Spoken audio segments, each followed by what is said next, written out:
দেখছেন talk to Bangla. আমি অভিষেক রয়েছে আপনাদের সাথে। এই মুহূর্তে যে আরম্ভ বিজেপি রাজ্য সভাপতি কে হতে চলেছেন সেটা কিন্তু প্রায় ঠিক হয়ে গিয়েছে এবং সেই ক্ষেত্রেই কিন্তু যে খবরটা বিজেপি অন্দরমহল সূত্রে আমাদের কাছে উঠে আসছে, ইতিমধ্যেই কিন্তু বিজেপি বেশ খানিকটা ব্যর্থ। তাদের যে সদস্য সংগ্রহ অভিযান ছিল সেই ক্ষেত্রে, তার কারণ 1 কোটি সদস্য সংগ্রহ করার থাকলেও মাত্র 36 লক্ষ সদস্য পশ্চিমবঙ্গ থেকে তারা করতে পেরেছে। সেই জন্য কিন্তু বিজেপির যে রাজ্য সভাপতি কিংবা বর্তমান বিরোধী দলনেতা তাদের উপর বেশ খানিকটা আস্থা হারাচ্ছেন বিজেপির কেন্দ্রীয় নেতৃত্ব এবং সেই জায়গা থেকে সংগঠনের যে খুব খারাপ অবস্থা সেটা কিন্তু আর বলে দেওয়ার অপেক্ষা রাখে না। যদিও বিরোধী দলনেতা শুভেন্দু অধিকারীর উপর বারংবার আস্থা রেখেছেন কেন্দ্রীয় নেতৃত্বরা এবং 2024-এর যে লোকসভা ভোট হলো সেই ক্ষেত্রে 2024-এর লোকসভা ভোটের একদম সরাসরি কিন্তু দায়িত্ব অর্পণ করা ছিল শুভেন্দু অধিকারীর কাছে এবং কোথাও গিয়ে আমরা দেখেছি যে সিট অ্যারেঞ্জমেন্টের ক্ষেত্রে বিভিন্ন রকম রদবদল করা হয়েছিল। মেদিনীপুর থেকে তুলে নিয়ে গিয়ে দুর্গাপুর, আসানসোল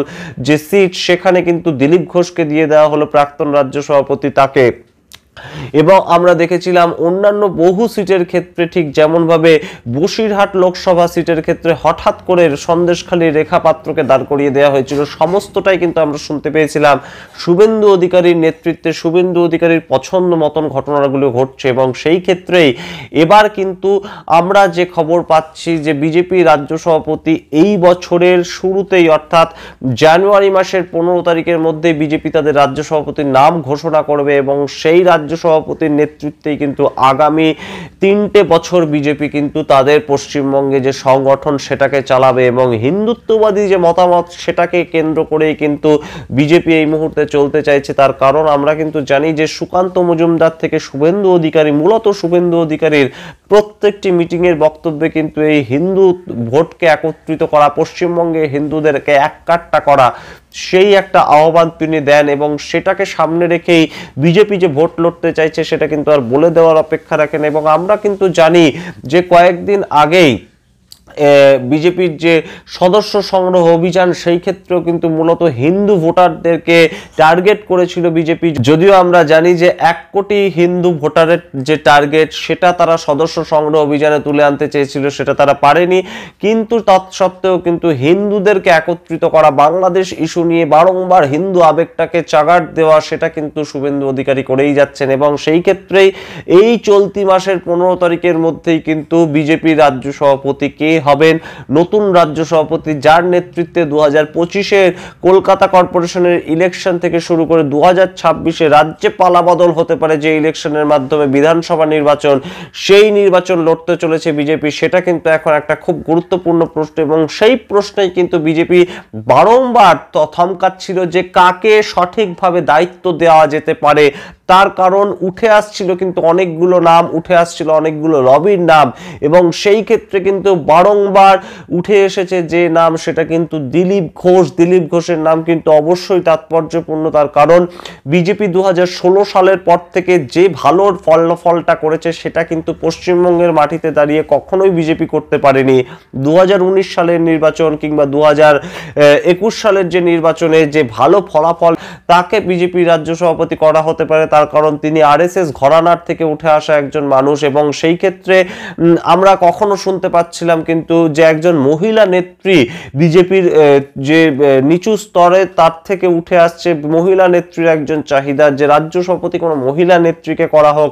সেই ক্ষেত্রে মুখ্যমন্ত্রী যেহেতু মহিলা মুখ্যমন্ত্রী সেহেতু তার বিরোধিতা করার ক্ষেত্রে মহিলা একজন রাজ্য সভাপতি হলে সেটা হয়তো কোথাও গিয়ে কার্যকর হতে পারে, তেমন একটা দাবিও কিন্তু বিজেপির নিচু স্তলার যে কর্মী তাদের থেকে উঠে আসছিল। সেই ক্ষেত্রে কিন্তু অগ্নিমিত্রা পাল তার নামটা উঠে আসছিল খুব গুরুত্বপূর্ণভাবে, তার কারণ অগ্নিমিত্রা পাল কিন্তু তার পলিটিক্যাল কেরিয়ার শুরুই করেছিলেন বিজেপির হাত ধরে এবং তিনি আগে কোনো পার্টি করেননি, সুতরাং তিনি হতে পারেন বিজেপি নেত্রী এবং ফুল টাইম যেহেতু তিনি বারংবার বিজেপির সঙ্গে থেকেছেন, বিভিন্ন জায়গায় গিয়েছেন এবং এখনো 2021 সালের নির্বাচনে জয়ী হয়েছেন, তিনি এখন এমএলএও রয়েছেন, সেহেতু তাকে হয়তো করা হতে পারে। কিন্তু সামগ্রিকভাবে এই মুহূর্তে যে নাম উঠে আসছে সেটা কিন্তু অবশ্যই তাৎপর্যপূর্ণ, তার কারণ হিন্দু ভোটকে সামনে রেখেই বিজেপি লড়তে চাইছে 2026-এ লড়াই, বিধানসভা নির্বাচন এবং সম্পূর্ণভাবে সংখ্যালঘু ভোটকে কিন্তু অগ্রাহ্য করে বিজেপি লড়তে চাইছে। ঠিক যেমনভাবে আসামের মুখ্যমন্ত্রী হেমন্ত বিশ্ব শর্মা তার যে স্ট্র্যাটেজিটা ছিল ঠিক সেই একই স্ট্র্যাটেজিতে উত্তরপ্রদেশের মুখ্যমন্ত্রী যোগী আদিত্যনাথ তার যে স্ট্র্যাটেজিটা ছিল সেই একই স্ট্র্যাটেজিতে বিজেপি পশ্চিমবঙ্গে কিন্তু ক্ষমতা দখলের লড়াই করতে চাইছে এবং সেটা সম্ভব হবে কিনা আমরা জানি না, কিন্তু যে নামটা উঠে আসছে বারংবার বিজেপির বর্ষিয়ান নেতা, প্রাক্তন বিজেপি রাজ্য সভাপতি এবং ত্রিপুরার প্রাক্তন গভর্নর তথাগত রায়ের মুখ থেকেও আমরা শুনতে পেয়েছি, যার নাম সেটা কিন্তু শুভেন্দু অধিকারী, বর্তমানে যিনি বিরোধী দলনেতা হিসেবে কাজ করছেন এবং বিরোধী দলনেতা হিসেবে কাজ করে শুভেন্দু অধিকারী কিন্তু বারংবার প্রমাণ দিয়েছেন তিনি কম্পিটেন্ট। মুখ্যমন্ত্রী মমতা বন্দ্যোপাধ্যায়কে ভোটে হারানো হোক কিংবা সামগ্রিকভাবে যে কোনো জায়গায় নেতৃত্ব দেওয়া হোক, সমস্তটার ক্ষেত্রে কিন্তু শুভেন্দু অধিকারী ঝাঁপিয়ে পড়ে কাজ করছেন 2021 সাল থেকে এবং সেই জায়গা থেকেই শুভেন্দু অধিকারীর নেতৃত্বে বর্তমানে বিজেপি যেভাবে এগোচ্ছে এবং সামগ্রিকভাবে একটার পর একটা ভোট যেভাবে কাটাচ্ছে বিজেপির বিভিন্ন জায়গায়, 2023-এর পঞ্চায়েত নির্বাচন হোক কিংবা 2024-এর লোকসভা নির্বাচন, সমস্তটাই কিন্তু বিজেপি বেশ খানিকটা লড়াই করার মাধ্যমে কাটাতে চাইছে। যদিও বিজেপির সাংগঠনিক দুর্বলতাটা কিন্তু একদম কঙ্কালসার চেহারা হয়ে সামনে বেরিয়ে এসছে। আমরা দেখতে পাচ্ছি প্রত্যেকটা ভোটেই কিন্তু বিজেপি সংগঠন বলে খুব একটা বিশেষ কিছু নেই। ফ্লাইং ভোটার অর্থাৎ তৃণমূলে ভোট দিত বা সিপিআইএম এ ভোট দিত তেমন ভোটারদের উপরেই ভরসা করতে হচ্ছে বিজেপিকে এবং হিন্দুত্ববাদী আবেগটাকে কোথাও গিয়ে একটু হাওয়া দিয়ে কিন্তু বিজেপি নিজেদের ভোট বাক্সটা উদ্ধার করতে চাইছে। বারংবার যেটা শুভেন্দু অধিকারী প্রত্যেকটা মিটিংয়ে গিয়ে দাবি করছেন যে আর 4 থেকে 5% ভোট যদি বিজেপি হিন্দুদের ভোটটা ক্যাপচার করতে পারে তাহলেই কিন্তু তারা রীতিমতন মসনদে বসতে চলেছে। ঠিক তেমন একটা সংকল্প নিয়ে শুভেন্দু অধিকারীকে কি এবার বিজেপি সম্পূর্ণ রাজ্য কমিটির প্রেসিডেন্টের দায়িত্বে বসাতে চলেছে। তা যদি হয় তাহলে সেই ক্ষেত্রে আরেকটা রদবদলেরও কিন্তু সম্ভাবনা, আমরা যেটা গোপন সূত্র মারফত উঠে আসছে বিজেপির একদম আভ্যন্তরীণ সূত্র মারফত, যে শুভেন্দু অধিকারী যদি রাজ্য বিজেপির সভাপতি হিসেবে নিযুক্ত হন সেই ক্ষেত্রে বিধানসভার বিরোধী দলনেতা হয়তো শঙ্কর ঘোষ জলপাইগুড়ির এমএলএ তাকে করা হতে পারে। সুতরাং বুঝতেই পাচ্ছেন ইতিমধ্যেই কিন্তু বিজেপি সম্পূর্ণভাবে রদবদল করে ফেলতে চাইছে নিজেদের এবং অবশ্যই কেন্দ্রীয় নেতৃত্ব কিন্তু সেই যে রদবদল তাতে একটা শিলমোহর দিতে চাইছে এবং পশ্চিমবঙ্গের শুভেন্দু অধিকারী যেভাবে হিন্দুত্ববাদী ভোটটাকে একত্রিত করতে চাইছেন, বারংবার হিন্দুদেরকে একত্রিত করে সম্পূর্ণ ভোট বাক্সটাকেই পাল্টে দিতে চাইছেন, সেটা কিন্তু অবশ্যই গুরুত্বপূর্ণ।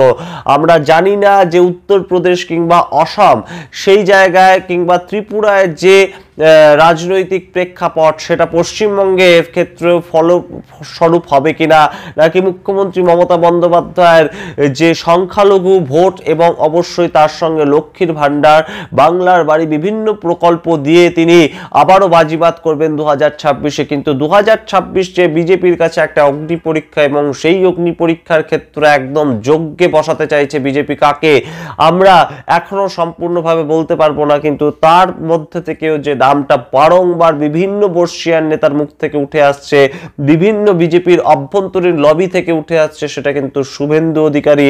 তিনি এই মুহূর্তে একদম কম্পিটেন্ট একদম বিজেপির নেতা হতে পারেন, তার কারণ হিন্দুত্ববাদী ভোট আবারও সেটাকে সামনে রেখেই বিজেপি লড়তে চাইছে। আপনারা কি মনে করছেন শুভেন্দু অধিকারী বিজেপির রাজ্য সভাপতি হলে তিনি সামলাতে পারবেন বিজেপির যে সামগ্রিক সংগঠন সেটাকে শক্তিশালী করতে পারবেন? তার যে নেতৃত্ব দেওয়ার ক্ষমতা তার তলায় কি অবশ্যই যারা নতুনভাবে বিজেপিটাকে করতে চাইছে, যারা বিভিন্নভাবে বিভিন্ন দল ছেড়ে আসছে তারা শুভেন্দু অধিকারীকে মেনে নেবেন? এবং অবশ্যই যে প্রশ্নটা উঠে আসে যে একজন প্রাক্তন তৃণমূল নেতা, শুধু নেতা নয় তিনি দুবারের সাংসদ তৃণমূল কংগ্রেসের পক্ষ থেকে, তিনি এমএলএ তৃণমূল কংগ্রেসের পক্ষ থেকে, তেমন একজন মানুষকে কি আরএসএস পন্থী পুরনো বিজেপির যারা সদস্য তারা মেনে নেবে, তাদের নেতা হিসাবে, রাজ্য সভাপতি হিসাবে মেনে নেবে? সেই প্রশ্নটা কিন্তু আমাদের পক্ষ থেকে আমরা রাখলাম। আপনারা কমেন্ট বক্সে কমেন্ট করে জানান আপনারা কি মনে করছেন এই সম্বন্ধে।